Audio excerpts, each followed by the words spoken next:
நிலா சோழன பிரிஞ்சு போறதுல தப்பே இல்ல அப்படின்னு நினைக்கிறவங்க, மறக்காம நம்ம வீடியோக்கு ஒரு லைக் பண்ணிட்டு கமெண்ட்ல சொல்லுங்க. அது போக சோழனும் நிலாவும் சேர்ந்து தான் வாழணும். இந்த ஜோடி ரொம்ப பிடிச்சிருக்கு அப்படின்றவங்க கிரீன் ஹார்ட்ட வந்துட்டு கமெண்ட் பண்ணுங்க. இப்போ என்ன நடக்க போகுது அப்படிங்கிறத இந்த வீடியோல பார்த்துரலாம். சோழன் வந்து பார்த்தீங்கன்னா ஆக்சிடென்ட் ஆனது மாதிரி பொய் தான் சொல்லியிருப்பாரு. இந்த டயத்துலயும் நிலாவுக்கு வந்து கோவம் வரத்தான் செய்யும். எப்ப பார்த்தாலும் பொய் சொல்லிட்டே இருக்கிறதா? இதிலே தான் விளையாடணும் ஒரு விவஸ்தையே இல்லையா? அப்படின்னு சொல்லிட்டு திட்டுறாங்க. அதுக்கு சோழன் இருந்துட்டு, "நீ என் மேல எவ்வளோ அன்பு வச்சிருக்க அப்படிங்கிறத உனக்கு புரிய வைக்கணுன்றதுக்காக தான் இப்படிலாம் பண்ணேன். உன்னால என்னையெல்லாம் விட்டுட்டு இருக்க முடியாது நிலா. தயவு செஞ்சு வா. நீ சொன்ன மாதிரி எனக்கு ஒரு 6 மாசம் டைம் குடு. அதுக்குள்ள கண்டிப்பா உன்கிட்ட வந்துட்டு நான் நல்ல பேர் வாங்குவேன்." அப்படின்னு சொன்னதுனால, நிலா வந்து மனசு மாறி மறுபடியும் அந்த வீட்டுக்கு வந்துருவாங்க. ஸோ அந்த வீட்டுக்கு வந்ததுக்கப்புறமா, டிவோர்ஸ் ஆயிருச்சே, ஆனதுக்கப்புறமும் இந்த வீட்ல இருக்கிறோமேன்னு நெனச்சுட்டு, அவங்களுக்கு குற்ற உணர்ச்சியா தான் இருக்குது. இருந்தாலும் நம்ம சேரன் அண்ணா வந்து சொல்றாங்க, "நீ வந்து டிவோர்ஸ் ஆயிருச்சே, விவாகரத்து ஆனதுக்கப்புறமும் இந்த வீட்ல இருக்கமே, அப்படிலாம் எதுவும் நினைக்காதப்பா. இப்ப தான் நீ வந்து எனக்கு சொந்த தங்கச்சி மாதிரிப்பா" அப்படின்னு சொல்லிட்டு நம்ம சேரன்லாம் சொல்றாங்க. அதுக்கப்புறமா நிலா இருந்துட்டு, "சரிண்ணே, நானும் இந்த வீட்ட விட்டு போகணும்ல நினைக்கலண்ணே.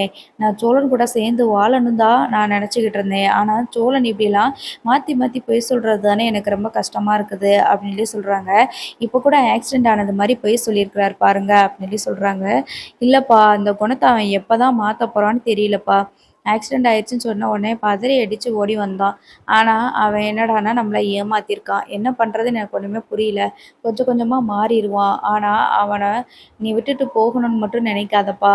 அது போக நீ இந்த வீட்ல இருக்கணும்." அப்படின்ற மாதிரி சொல்லுவாங்க. "கண்டிப்பாண்ணே, சரிண்ணே பார்ப்போம்." அப்படின்னு சொல்லிட்டு நம்ம நிலா வந்து கொஞ்சம் ஒர்க்லாம் இருக்குன்னு சொல்லிட்டு பார்த்துட்ருப்பாங்க. பல்லவன் கிட்ட செமஸ்டர்லாம் முடிஞ்சிருச்சு. அடுத்து என்னடா பண்ண போற? அப்படின்னு சொல்லிட்டு கேட்பாங்க. அவ்வளோதான், எனக்கு அடுத்து பிஜி பண்ணலான்னு இருக்கிறேன் அப்படின்னு சொல்லிட்டு பேசிக்கிட்டு இருப்பாங்க. பேசிட்டு இருக்கும்போதே வானதி வந்து வராங்க. வானதி வந்து பாண்டிக்கு நெறைய தடவ கால் பண்ணியிருப்பாங்க. ஆக்சுவலா வானதி வந்து ஃபர்ஸ்ட்டு பாண்டி கால் பண்ணும்போதெல்லாம் அட்டெண்ட் பண்ணாம பிளாக் பண்ணி வச்சிருந்தாங்க. அதுக்கப்புறமா வானதி கால் பண்ணும்போது பாண்டி அட்டெண்ட் பண்ண முடியாத ஒரு சூழ்நிலையில இருக்கிறாங்க. இப்போ நிலா வந்து சண்டை போட்டு கோச்சிட்டு போயிட்டாங்க. டிவோர்ஸ் ஆயிடுச்சுன்னு சொல்லிட்டு அன்னைக்கு போனாலும், எவ்வளவோ நேரம் இருந்திருக்கும். கண்டிப்பா வானதி கிட்ட வந்து அட்லீஸ்ட் ஃபோன் அட்டெண்ட் பண்ணி, "நான் கொஞ்சம் வேலையா இருக்கிறேன். கொஞ்சம் பிரச்சனையா இருக்குது." அப்படின்னு ஏதாவது சொல்லிட்டு வச்சிருந்தால் கூட, வானதி ஏதோ சமாதானம் ஆயிருப்பாங்க. பட் மொத்தத்துக்கும் ஃபோன எடுக்கல அப்படின்னு சொன்னதுமே, இப்ப வானதி கிளம்பி நேரா வீட்டுக்கே வந்துடுறாங்க. அவன் ஃபோனே எடுக்க மாட்டேங்கிறானே அப்படின்னு சொல்லிட்டு பார்க்கறதுக்காக வராங்க. இங்க வந்ததுமே வந்து நம்ம பல்லவன் கிட்ட வந்துட்டு, "பாண்டி எங்க?" அப்படின்னு சொல்லிட்டு கேட்குறாங்க. "அண்ணன் மெக்கானிக் கடையில தான் இருக்கோம். ஒர்க் ஷாப்ல தான் இருக்கோம்." அப்படின்னு சொல்லிட்டு பல்லவன் சொல்ல, உடனே வானதி இருந்துட்டு, 3 நாளா அவங்க அண்ணன் என்ன ஃபோன் அடிச்சுக்கிட்டே இருக்கிறேன், ஃபோன் எடுக்கவே இல்ல. 2 நாளா டூர் போயிட்டு வந்துட்டானா?" அப்படின்ட்டு கேட்குறாங்க. "அண்ணன் டூர் போச்சா? டூருக்குலாம் எங்கேயும் போகலையே!" அப்படின்னு சொல்லி கேட்குறாங்க. "என்ன எனக்கு தெரியாதுன்னு நெனச்சுக்கிட்டு இருக்கிறியா? கண்ணன் ப்ரோ எல்லாத்தையும் எனக்கு சொல்லிட்டாரு." அப்படின்ட்டு சொல்றாங்க. நிலா இருந்துட்டு, "என்ன வானதி சொல்றீங்க? நீங்க சொல்றது ஒண்ணும் புரியல." அப்படின்னு சொல்றாங்க. "பல்லவா, நான் உன்கிட்ட தான் பேசிக்கிட்டு இருக்கிறேன். உங்க அண்ணன் அ டூர் போயிருக்கிறதாவும், மனசு கஷ்டமா இருந்துச்சு. அதனால ரிலாக்ஸா போயிட்டு வருவோம். பிரேக்கப் ஆனத கொண்டாடுறதுக்கு போவோம்ன்னு சொல்லிட்டு போயிருந்திருக்கிறாரு. கண்ணன் ப்ரோ எல்லாத்தையும் சொன்னாரு." அப்படின்னு சொல்லும்போது, "சரி, அப்போ கண்ணன தான் ஏதோ சொல்லிட்டாங்க போல இருக்கு." அப்படின்னு சொல்லிட்டு பல்லவன் வந்துட்டு, "அண்ணன்லாம் எங்கேயும் போல. இங்கே தான் இருக்காங்க. இப்ப நீங்க போனீங்கன்னா கடையில தான் இருப்பாங்க." அப்படின்னு சொல்றாங்க. "ஏன் உங்க அண்ணனுக்கு ஃபோன் போட்டா ஃபோன் எடுக்கவே மாட்டேங்கிறாங்க." அப்படின்னு சொல்லும்போது, பல்லவன் வந்து வேகமா நிலாவ பார்க்குறாங்க. ஏன்னா, நிலாவும் சோழனும் தான் போயி வானதி கிட்ட பேசியிருப்பாங்க. "கொஞ்சம் அவசரப்படாம முடிவெடுங்க. உங்களுக்கு கோவத்த கண்ட்ரோல் பண்ண தெரியல. கோவத்துல நீங்க தப்பா முடிவு எடுத்துடுறீங்க." அப்படின்னு சொல்லி சொன்னதுனால, உங்களுக்கு வந்து என் வாழ்க்கையில எனக்கு அட்வைஸ் பண்றதுக்கு உங்களுக்கு என்ன ரைட்ஸ் இருக்கு?" அப்படின்னு சொல்லிட்டு இந்த வானதி வந்து திட்டி விட்டுருவாங்க நம்ம நிலாவ. அதனால வானதி அப்புறம் பாண்டியோட வாழ்க்கையில தலையிட மாட்டேன் அப்படின்னு சொல்லி நம்ம நிலாவும் சோழனும் சொல்லியிருப்பாங்க. அதனால தான் அப்படியே அமைதியா இருப்பாங்க. நான் வேண்டான்னு சொன்னா உடனே அங்க உங்க அண்ணன் சரி நல்லது தான், நல்ல வேலையா போச்சு அப்படின்னு சொல்லிட்டு இருப்பாரோ, என்னை தேடி வரமாட்டாரோ அப்படின்னு சொல்லும்போது, பல்லவன் இருந்துட்டு, "நீங்க என்ன வானதி இப்படி சொல்லிட்டு இருக்கிறீங்க? உங்கள தேடி தேடி தானே எங்க அண்ணன் வந்தாங்க. ஃபோன் போட்டுட்டே இருந்தா நீங்க பிளாக் பண்ணி வச்சுட்டீங்க.